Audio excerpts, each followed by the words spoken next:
S'ajorna un dels projectes més reivindicats a la Font d'en Fargues, la reforma i ampliació d'aquesta plaça, que és un camí escolar i l'accés al Parc dels Tres Turons. Per fer-ho, l'Ajuntament ha d'expropiar abans els 3 terrenys que la integren i està tenint problemes. N'havia adquirit un el 2012, però ara una persona acredita ser-ne el propietari sense haver rebut res. Fins que no s'entregui l'entrellat, s'ha decidit aturar el procés. S'ha d'aclarir si això és una enganyifa, si això ha sigut una pifiada dels serveis jurídics.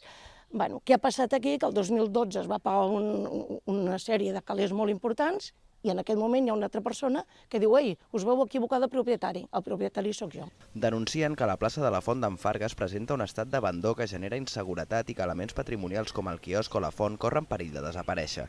El consistori invertirà els diners del projecte en un altre espai del barri, als jardins de l'Escola de Música Municipal de Can Fargues. Són uns jardins que estan al Passeig Maragall.